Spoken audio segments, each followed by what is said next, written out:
Si yo quisiera dejar de trabajar y que tú me mantuvieras. No, ahí sí ya. Bienvenidos a nuestro canal. Nosotros estamos contestando preguntas controversiales. ¿Lo Así dije es, bien? sí. Ok.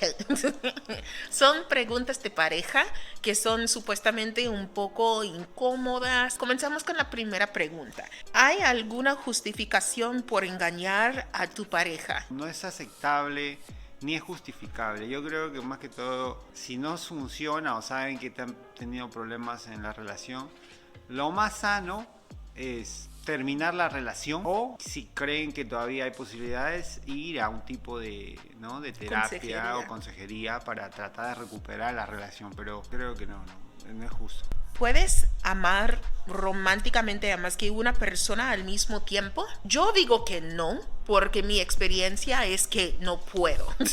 Ni puedo intentar salir con dos personas a la vez. Tengo que enfocarme en una sola persona. Tú puedes amar a una persona porque te enamoraste, porque la conociste, porque la conoces hasta cierto punto y sientes que la amas. Puedes llegar a querer a una... Porque Sí. hay amistades que son amistades de años y puedes llegar a querer esas amistades. Pero no significa amar. Y ojo, o sea, no puedes confundir. Está bien tener secretos en una relación. Lo que se hace en la oscuridad o en las tinieblas eventualmente se va a exponer a la luz. Puede que tú sientas que estás haciendo algo que puedes esconder, pero de alguna manera va a salir. Mejor que salga de tu propia boca que la boca de otra persona. No se merece estar mentida simplemente porque tú no tienes suficiente valor para decírselo. Depende también, porque si es una fiesta de sorpresa, eso como que se perdona, ¿no? Claro. ¿Se puede perdonar o olvidar completamente la infidelidad pasada? Podría decirle a los hombres que no piensen que simplemente si lo hacen y ya, no, yo le pido perdón y ya, no, porque puedes seguir la relación, sí, en esos momentos te pueden perdonar, pero que se olvide o que lo saque de su mente o de su memoria, olvídate. Perdonar y olvidar son dos cosas distintas, Claro. ¿no? No tienes que olvidar lo que alguien te ha hecho para perdonar. Y perdonar no significa que es algo olvidado. ¿Es posible que una relación sobreviva sin intimidad física? Es algo debatible, por decirlo así, porque hay muchas personas que dicen, no, yo no puedo vivir sin estar con... Pero hay más cosas, ¿no? Hay más cosas que eso. Y se ha visto, ¿no? Parejas que han estado hasta el último con la persona y han sufrido de enfermedades y aún así, ¿no? Ha estado ahí. Depende del contexto también, yo digo. No estamos teniendo relaciones íntimas porque estamos absteniendo hasta casarnos. Otra cosa es que la gente piensa que la intimidad física es puro sexo. Y no es eso. Puede ser un abrazo, agarrarse de manos, besarse. Sí. O sea, hay varias maneras de tener momentos íntimos sin tener relaciones Sí, íntimas. Así es.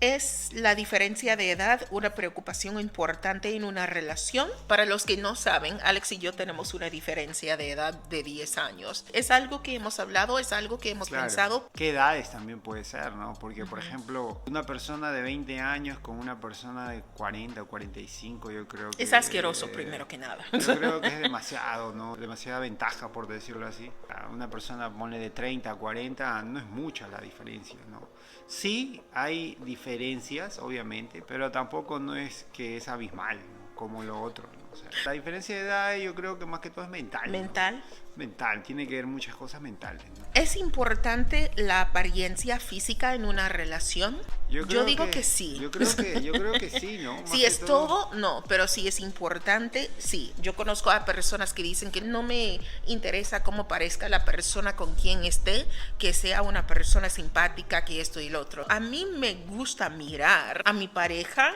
y que me guste, ¿no? Si tú ves que la persona está bien, la persona se preocupa por ella, se ve que siempre anda de buen humor y trata de hacer lo mejor para... O sea, eso quiere decir que la persona se quiere, ¿no? Exacto. Entonces, y eso es más atractivo que cualquier persona exacto, atractiva, entonces, pero grosera. Y, exacto, ¿no? ¿me entiendes? Eso es lo que importa, ¿no? Que tú veas que la otra persona tiene interés hacia sí mismo. Entonces, no, entonces si tú eres una persona que se cuida, puede cuidar a otra persona, pero si no, De verdad yo creo que no, ¿no? Porque No va a cuidar a así, nadie. exacto. Por más que esté muy bonito o lo que sea, pero si tú ves que su vida en realidad es un desastre, ¿de qué sirve, no? O sea, si ni él mismo se cuida, ¿no? Sí. ¿Qué harías si tu pareja se quedara sin trabajo? Yo voy a apoyar y a sostener a mi pareja mientras busque otro trabajo. Esa es la clave, no que la persona se quede allí vago, haciendo nada, jugando videojuegos. Depende, si sean novios, estén casados, yo creo que es apoyarla, ¿no? A la persona hasta que consiga algo que Claro. de verdad esté bien, esté cómoda. Y cuando lo tenga y lo consigue, todo va a volver a la normalidad, ¿no? No se va a olvidar nunca que tú lo apoyaste, ¿no? Y eso es lo que sirve, eso es lo que vale. Si yo quisiera dejar de trabajar y que tú me mantuvieras. No, ahí sí ya. Como ven que Alex está al punto de congelarse porque es debilucho y no aguanta un poco de frío, vamos a tener que cortar el video. Hacemos una parte 2 con las otras preguntas que tenemos porque son como 10. Dejen sus comentarios, ¿no? Y ahí cuando podamos lo respondemos, ¿no? Gracias por mirarnos y como siempre decimos en nuestro canal, con Dios nada es imposible. Nos vemos en el próximo video. Bye.